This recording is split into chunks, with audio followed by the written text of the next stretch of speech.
ಹೀಗಾಗಿ JCBನೂ ಸುಳ್ಳು ಆದಂಗೆ ಆಗಿದೆ. ಮತ್ತು ಒಂದು ಪಕ್ಷ ಕಟ್ಟುವ ಶಕ್ತಿ ಸ್ವತಃ ಯತ್ನಾಳರಲ್ಲಿ ಇದೆಯಾ ಅನ್ನುವಂಥ ಮಾತನ್ನು. ಯಾಕಂದ್ರೆ ಅವ್ರಿಗೆ ಇವತ್ತಂತಿ ಮುಸ್ಲಿಂ ಕಮ್ಯುನಿಟಿ ಪೂರ್ತಿಯಾಗಿ ವಿರೋಧ ಆಗೋಗ್ಬಿಟ್ಟದ. ಜೊತೆಗೆ ರೈತರ ಕಮ್ಯುನಿಟಿನೂ ಸಹಿತ ಅವರಿಂದ ದೂರ ಸರೋದು. ಯಾಕಂದ್ರೆ ರೈತರ ಬಗ್ಗೆ ಏನು ಸಣ್ಣದಾಗಿ ಮಾತಾಡ್ಬಿಟ್ರು ಅವರು.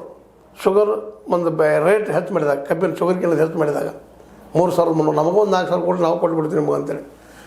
ಹೀಗಾಗಿ ರೈತರಲ್ಲೂ ಒಳ್ಳೆಯ ಅಭಿಪ್ರಾಯ ಇಲ್ಲ.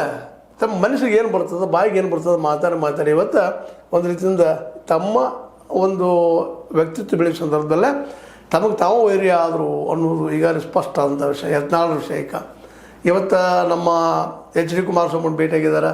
ಇನ್ನಲ್ಲೇ JDS ಹೋಗ್ತಾರೆ. ಮೊದಲು JDS ಆಗಿದ್ದವ್ರು ಅವರು ಪುಷ್ಟು ತೊಗೋಬೋದು. ಯಾಕಂದ್ರೆ ಯಡಿಯೂರಪ್ಪ ಭಯ JDSಗೂ ಹೋದ. ಯಾಕಂದ್ರೆ ಯಡಿಯೂರಪ್ಪ ಮತ್ತು ವಿಜಯೇಂದ್ರ ಅವರೇ ಇನ್ನು ಮುಖ್ಯಮಂತ್ರಿ ಅವ್ರೊಳಗೆ ಅಂದ್ರೆ ಯಡಿಯೂರಪ್ಪ ಆಗೋದಿಲ್ಲ. ಮೊದಲು ಮೆಜಾರಿಟಿ ಆಯ್ತಪ್ಪ ಅಂದ್ರೆ ವಿಜಯೇಂದ್ರ ಮಾಡ್ತಾರೆ ಅವರು CM. ಮತ್ತು ನಾನು CM ಆಗೋದು ಯಾವಾಗ ಅನ್ನೋ ಚಿಂತೆ ಇವತ್ತು HDKವ್ರಿಗೂ ಸ್ಟಾರ್ಟ್ ಆಗಿಬಿಟ್ಟದ. ಹೀಗಾಗಿ ಅವ್ರು ಸ್ವತಂತ್ರವಾಗಿ ನಿಲ್ಲುವಂಥ ಪ್ರಯತ್ನ ಮಾಡ್ಬೋದು. ದೇವೇಗೌಡರು ಯಾರು ಹೇಳಿದಂಗೆ ಹಾಗೇನು ಆತಪ್ಪ ಅಂದ್ರೆ ಯತ್ನಾಳಿಗೆ ಒಂದಿಷ್ಟು JDS ಹೋದ್ರೆ ಈ BJPನ ಜೊತೆಗೆ ನಮ್ಮ ಯಡಿಯೂರಪ್ಪರನ್ನು ಟೀಕೆ ಮಾಡೋ ಅವಕಾಶ ಹೆಚ್ಚು ಸಿಗ್ತಾವೆ, ಮಾತಾಡೋದು ಹೆಚ್ಚು ಸಿಗ್ತದೆ, ಮತ್ತೊಂದು ಪ್ಲಾಟ್ಫಾರ್ಮ್ ಆಗ್ತದೆ.